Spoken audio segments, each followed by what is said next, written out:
এলডিপির মহাসচিব হিসাবে আমার দায়িত্ব ছেড়ে দিয়েছি এবং আজকে আমি বিএনপিতে যোগদান করেছি।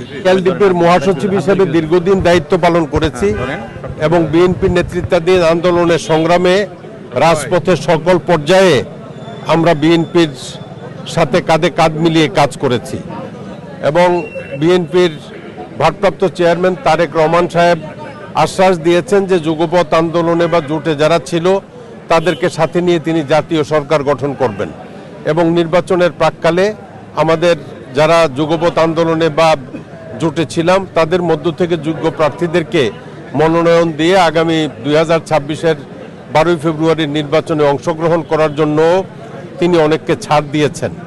তো আমার সভাপতি কর্নেল অলি আহমেদ বীর বিক্রম তিনিও আমার সাথে একমত ছিলেন যে বিএনপির পক্ষ থেকে যাদেরকে ছাড় দেওয়া হবে তাদেরকে নিয়েই বিএনপির সাথে থেকে তিনি নির্বাচন করবেন।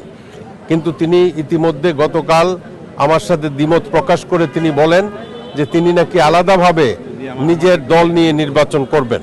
তো আমি তার সাথে একমত পোষণ করি নাই, সেই জন্য একমত পোষণ না করে আমি তার দল থেকে পদত্যাগ করেছি। এলডিপির মহাসচিব হিসাবে আমার দায়িত্ব ছেড়ে দিয়েছি এবং আজকে আমি বিএনপিতে যোগদান করেছি।